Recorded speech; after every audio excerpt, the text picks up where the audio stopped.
Montana, coming to you from Canisius University in Buffalo, New York, and you are listening to the Did You Know podcast. You might not know it, but we have eco-heroines around our campus working to make it sustainable for future generations. For each show, I will spotlight Earthfriendly initiatives and sit down with the change makers of our institution. Today we are spotlighting Dr. Margulis, Professor of Animal Behavior, Ecology and Conservation, and Biology. As an active member of the Canisius community, Dr. Margulis has served on a variety of boards, including helping to bring Laudato Si to campus and contributing to the East-West Community Gardens. Dr. Margulis is a primatologist focusing primarily on applied zoo-based research questions. She shares her love for primatology with her students as the director of Team Ape Research Group. Thank you so much for being part of this project and speaking with me today. It's my pleasure, Jen. So our first question is, please introduce yourself and explain a little bit about what you do at Canisius. So, as you said, my name is Sue Margulis, and I've been at Canisius since 2009 after working in the zoo field for many years. I'm a professor in 2 departments. I came here the year that ABEC became a program, and I helped to establish the minor in conservation, and I worked with a group of faculty to establish the minor in environmental sustainability, and most recently helped to establish a major in anthrozoology and a master's in informal education. That's awesome. And what does your role entail as both a professor of animal behavior, ecology and conservation, and biology? Well, of course, I teach in both departments, and most of my courses have a conservation spin on them, regardless of the nature of the course. Teaching is a big part of what we do here. For me, it's one of my favorite parts of the job. I love working with students. So I try to make my courses as engaging as possible. And then, of course, I do research. The 3 pillars of academia are teaching, research, and service. So I do all 3. I'm on a lot of college-wide committees. I was the chair of the department for 6 years. I'm no longer the chair, which means I teach more, which is fine. That's great. So it is the focus of most of the courses you teach at Canisius, as you said, to make a positive impact on the environment you're studying, whether it is conservation biology or African wildlife ecology and conservation. Is there any advice you would give a colleague interested in developing a sustainable pedagogy and the importance of having these conversations in the classroom? So I think it's really important for me not to just be up there lecturing. Right. I don't really like to hear myself talk. And I'm sure, students would rather be doing something rather than just listening. So in all of my classes, I try to create some sort of active component where students can do something that will make a difference in the world. And this is something I would really encourage other faculty to do. I think some aspect of conservation or sustainability can be infused into pretty much any course. Yeah. And if you give students the ability to say, here's something we want to change, let's figure out how to do it, then it's a much more authentic learning experience for them. I agree. Mm-hmm. And then what are some of the examples of things that you did in your conservation biology course this last semester? Well, so most years what I do in conservation biology is a poster session at the end of the academic semester. Students have to pick a topic that they think is relevant to the Canisius community, put together a poster, and have a take-home message, like here's what you can do to solve this problem. Last semester, we did a social media takeover. Yes. Because I just wanted to try something different, which was a lot more work for me. So I'm not sure if I'm going to do that again. But it was the same idea. Right. Here's a conservation issue that strikes close to home. There are things that we as individuals can do about it. And let's inform everybody about what the issue is and what they can do to make a difference. Right, and I think communication is so important, and so many students use social media, so yes, I think that was a great way to catch their attention. So you think I should keep doing that? Is that what you're saying? Sure, I'll help. And so you're very instrumental in bringing Laudato Si to our campus. What does Laudato Si mean to you, and where do you see this journey taking Canisius? So I first got involved in Laudato Si probably about 3 years ago. It was during COVID. Yeah. And I had gotten an email about this initiative. I forwarded it to everyone who's on the sustainability group here, and while everyone was interested, not a lot of people have the time to commit. Right. So I figured, I think I'm going to see what this is all about. I'd read some of Laudato Si, and I was really inspired by the openness and the frankness of it, and the fact that it was really pointing out we need to do something. Right. We need to do something now. And we started off having Zoom meetings 3 or 4 times a year, and it was really incredible because it involved faculty, administrators, and clergy from literally every continent, except Antarctica. Nobody from Antarctica. And the professor who organized it would have to schedule Zoom meetings at all different times to accommodate people in every time zone. But it was really fascinating hearing perspectives from Asia, from Africa, from Right. northern countries, southern countries. And as that group continued, and as we sort of delved into things we needed to do, that's when this push to get universities to sign on to the 7-year Laudato Si journey Right. began. And I just felt it was something we had to do. Definitely, We just had yeah. to do it. It wasn't as simple as I thought, Mhm. getting the college to sign on, Right, yeah. but it was because of students. It was students telling the administration, we want to do this. Yeah. That really made the difference. And their voices are so important. Yes. So, yeah. Absolutely. They weren't listening to me. They should. But they listened to the students, and Yeah. that's what the administration should be doing. Right. Yes. So I know you're very passionate about student travel opportunities. You and your students travel several times a year, most recently to South Africa, for your wildlife ecology and conservation course. Why is it valuable to have the opportunity to explore these places? I think a lot of students here at Canisius, especially if they're from Buffalo, some have never been out of Buffalo. Right. Many have never been out of the United States.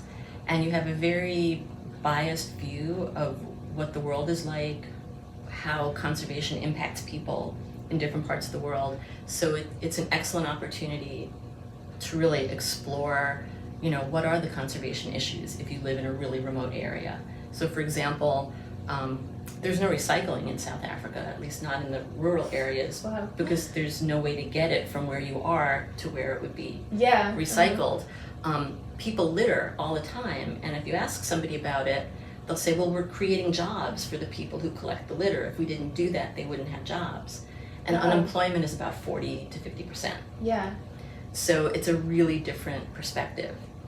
And then on top of that, I also want to introduce students to what fieldwork might be like, because they think they want to do that, a lot of Right, our yeah. students, but the reality doesn't always mesh with the way What it's they portrayed. think it's going to be. Yes, the way nature documentaries portray it. Sometimes it's really boring. Yeah.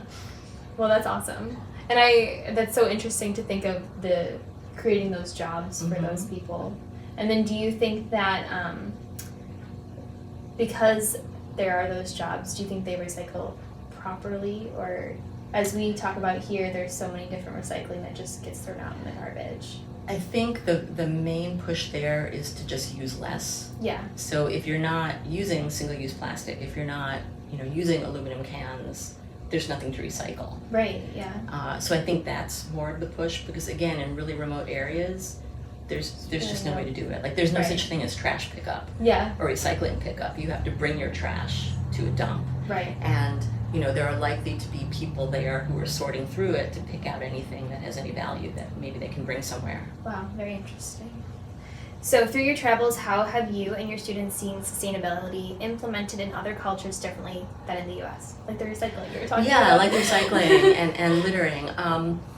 So South Africa is a really fascinating place to explore this, because right now their power grid can't support all the users. So every day, everyone is without power for 4 hours. Wow. And it varies what time it is. Yeah.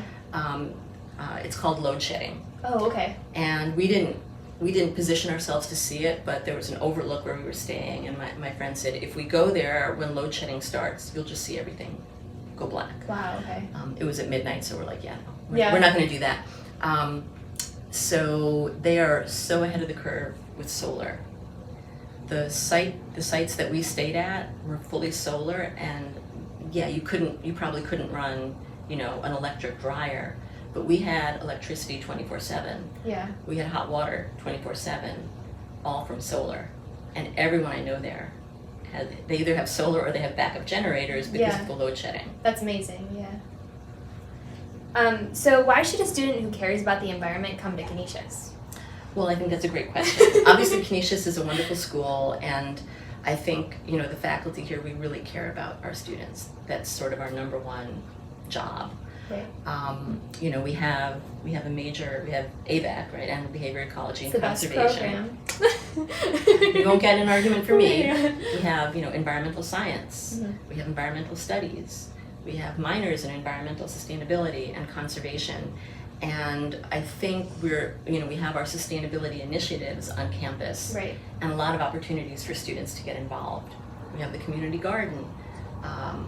So I think, the combination of having really appropriate academic programs and having faculty and staff who put students number one makes it a great place to go to school. Yes, I would agree. What are some ways in which you make earth-friendly choices in your life? And I know there's many. Yeah, there are a lot. So one year, what I've started doing in conservation biology, and I'm going to keep it up, is I had everyone do a single-use plastic inventory. I think that's so cool. Yeah, and you should, if you haven't done it. Yeah, I would you like should to do it, yeah. Go through your refrigerator, your medicine cabinet, your where you keep cleaning products, and take a look at how much single-use plastic you have. And even people who are very sustainable and conscious about it are just appalled at how much they have. Yeah. So I've made a lot of changes. I've almost completely eliminated single-use plastic from cleaning products and like personal hygiene products like shampoo and conditioner and things like that. Yeah. Food is really hard because so many things are Definitely. packed Yeah. in single-use plastic. And for a long time, I was telling my husband, no, you can't buy the blueberries that are in a plastic shell. You can't buy the strawberries. And he got really sad, so we do make some exceptions for things like that. There's a great quote. It's from a chef, actually, and I wrote her name down so I can acknowledge her. She's the zero-waste chef. Her name is Anne-Marie Bonneau, and I'm going to paraphrase it a little bit, because what she says is we don't need 10 people doing sustainability perfectly. We need 1 million people doing it imperfectly. I love that quote, yeah. Yeah, it's my favorite. And so, I don't beat myself up if I buy, blueberries in plastic. I make the changes that I can. And if I can't find a good alternative product, I tried to find just like hand lotion. Didn't like the little bar that you dissolve in hot water. It didn't work very well. So I make an exception for that. Right, yeah. And I think everyone can make those small changes. So the eliminating or reducing single-use plastic was like a big thing that I have tried to do over the last year. Yeah, so you're doing what you can. And Yes. I think that's really important. Yes, and I can't do it all. Definitely. Nobody can do it all. But everyone has to do something. Right, That's the definitely. thing. So, and you're known for walking to school all the time. I do, yeah. I mean, I when I broke my foot, I had to, drive for Yeah. a month or two. But yeah, I live, like 5 blocks away. Yeah. And, I walk here, I walk to the zoo. We probably put about 4 miles a week on our car, Wow. unless we're taking a trip. Right, yeah. That's awesome. So then we all know that becoming a sustainable individual is a process. What are some things that you hope to implement in your life? So again, I want to continue to try to eliminate as much of that single-use plastic as I can. And I want to reduce the amount of trash that I generate. We're just 2 people in my house. We shouldn't really generate that much, but we do. I'm not very good about composting. We have a composter in our backyard, but I forget to use it, so I That's just need something I always want to try as well. Yeah, I want to be more mindful about doing that, and that will reduce the amount of waste that we generate. We order a lot of stuff. Yeah. I think it's just a holdover from COVID. I haven't been to a department store in like 3 years. Yeah. But I know that you can select sort of eco-friendly packaging. Oh, yeah. Like, And there's like the new thing, like on Amazon, it's like more climate friendly or something like that. Yeah. But yeah.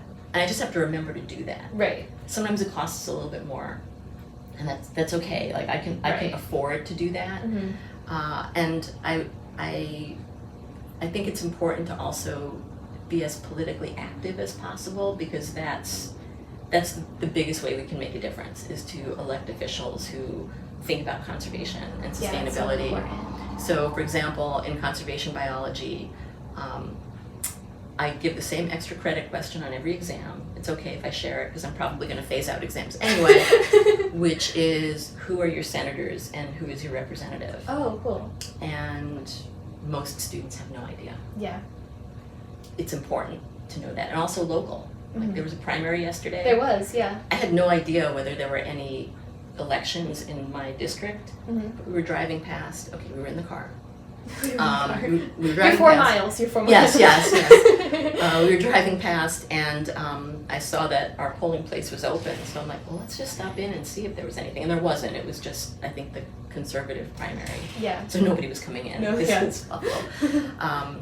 But things like that, I think, can really make a difference. And a lot of young people don't pay attention.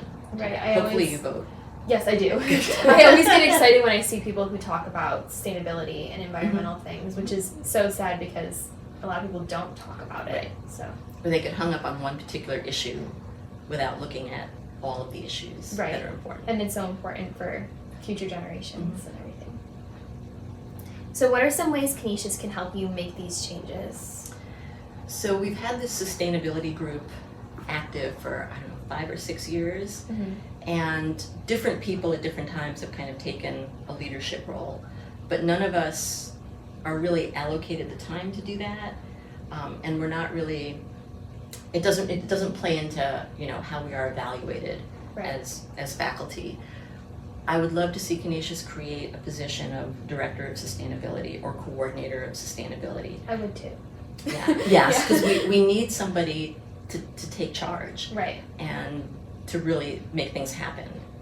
It's a real struggle, especially in the summer, right? That's when the community garden is active. Right. But we have no students here. No students are here, yeah. Faculty are, we're in and out. And, full disclosure, I'm not a gardener. I do not enjoy gardening, and my backyard, attests to that. Yeah. So we need someone who can really take charge and do that. Yeah. Yeah. I think the college also needs to shout from the rafters all the things we are doing, because we're doing way more than I ever knew that we were doing. I know, that's why I want to do this project, because I think that it's so important to share everything that we are doing, and then people can join the charge and join what other I hope you'll talk to someone from Chartwells. Oh yeah, because they do a ton that I didn't know about. They're on my list. Yeah. So yeah, because I think that's one thing, is that they're doing so much, but students don't. We don't know. No. Yeah. Oh, the other thing I would really like to see the college do is get rid of single-use plastic bottles. Yeah, I would too. We've talked about that. We talked about the vending machines a lot. Yes. Yeah. And that, if I have, something I really want to make happen in the next year or two, that would be it. Yeah, and I would like to see more accessible recycling as well. Yeah. Or, bottles have deposits. Yeah. And cans have deposits. Right. You could generate a little bit, not a lot of income, but some. Well, yeah, for something. Absolutely, for sustainability. Right. And then, what is your vision for sustainability on campus? Well, like I said, I think we need a sustainability coordinator. We need to, and this is one of the things Laudato Si is trying to do, is identify short-term and long-term goals. Right. Long-term, I think whatever vehicles we have on campus should be electric. I think, we should, a lot of our energy is generated by solar, which I didn't know. We should be moving towards 100%. Definitely. Renewable energy. So you may notice it's kind of warm in here. Part of that, and I don't like it when places are over air conditioned, but part of that is, this is a very old building. In order to keep the animal unit warm enough, the heat has to be on basically year round, and that makes it really hard for the air conditioning to keep up. Yeah. When the air conditioning does kick in, it's too cold, so it defeats the purpose. Right, yeah. And even in the winter, and when it was too warm, I would open my window because it was the only way I could survive in here, and then the heat is just going out. So finding ways to be, to correct some of those problems, so we can be more sustainable. Originally my hope was that we could have a sustainable housing unit. Oh, okay. When I was an undergraduate, we actually had a solar housing unit. It had solar, it had an aquaculture system, and a bunch of other, and this was a long time ago, so the technology was not where it is now. Right. But students could live there just like any other campus housing. You paid the same amount, but you were responsible for sort of maintaining the systems. That's really awesome. Yeah. And what school was that at? That was Bucknell University. Oh, okay. That's awesome. That was the only animal behavior program 40 plus years And ago. now we have the best animal behavior program. So then for listeners that are interested in starting their journey to become more sustainable, where's a good place to start? Start small. Right. Right, like don't say, okay, I'm gonna become vegan and I'm going to give up all single-use plastic. Pick something, you know, you can, like I don't buy toothpaste in tubes anymore. It was an easy switch. If you know, you don't have to be vegan, but maybe once a week. Right, Have the a vegan meatless meal. Monday. Yeah, start small and you'll find it's really not very painful to make those changes, and you have to just sort of integrate them into your life. Right. And I think that's what we need to do here as well. So if everybody is just used to knowing what goes in recycling and what goes in trash, it just becomes normal. Yeah, creating that lifestyle. Yeah, like I look at our recycling bin and sometimes there's stuff in there that's not recyclable or it's not cleaned, and I figure if we can't do it right, how can we expect anyone else to do it right? Sure, yeah. So just start small and know that small changes matter. Yes. It's very easy to say, oh, you know, climate change is too big a problem. It's not going to make a difference if I, you know, don't use my car, or you know, plastic is a petroleum-based product, so we're going to run out of it anyway, because those little changes do mount up. Yeah. And again, if everybody is doing something, even if we're not perfect, it can make a difference. That's awesome. Yeah. I think that it can be so overwhelming with everything that you see with the zero waste movement and everything like that, and if you're, like you said, if you're just doing a little bit, then you're helping. Yeah. I admire people who can do it all, but I do it's too. very difficult. Right. Yeah, it's a completely, 180, it's a complete lifestyle change, and it's hard for, what we are in this society to fix that, especially when everything, you have to buy everything and things like that. Yeah, and I do think reducing our consumption is really important, because the United States is one of the major contributors to climate change and to, plastic waste. Right.